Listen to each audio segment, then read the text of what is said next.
All right, you may not know it. I didn't know it. August is National Romance Awareness Month. This is Robin Aaron, the director of It's Just Lunch, a dating service. Good morning, Robin. Good morning. I've seen you guys, It's Just Lunch. How does it work very quickly? So we're a dating service for busy professionals where we take care of everything for our clients. We set up the time, the place, we make the reservations, and we get them out on really great first dates. So for a client, it is like kind of a blind date. Yeah, but we tell them everything. We preface everything that's going into the date, more about their date and the person that they're going to be meeting. What's your success rate? We don't really have a success rate. What I tell everyone is we're first date specialists, so we know that if we have a really great first date, chances are that they're probably going to go on a second, third, fourth date and get into a relationship. But after the first date, you guys are kind of hands-off? Not necessarily. They sometimes call us in for tips and ask us questions and go back and forth with things on how to follow up, but it's something that we definitely do. And I'm just curious, what does this cost?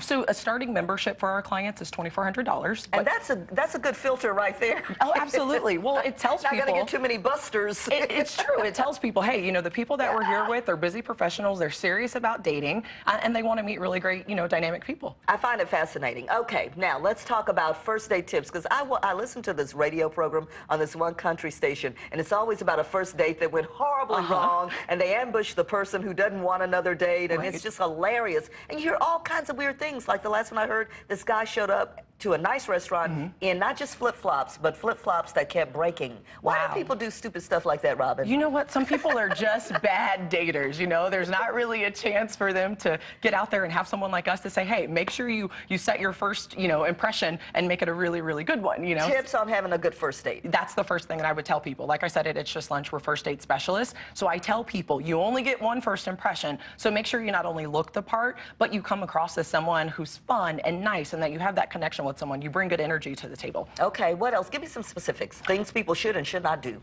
One thing I tell people that they should do. Men, it's all about the actions on the date. Make sure that you're pulling out the ladies' chairs. Make sure you walk in them to their car, paying for their valet ticket, picking up the tab. But also, ladies, being respectful, allowing the man to, you know, pick out a wine.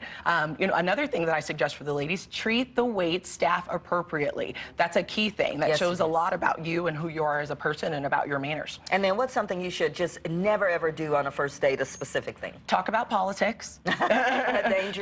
That's the biggest thing. And don't bring up your exes. Nobody cares. They're an ex for a reason. Leave them in the past. It's all about projecting yourself into the future and meeting this person and getting to know them and them getting to know you. Are you single? I'm not. I'm taken.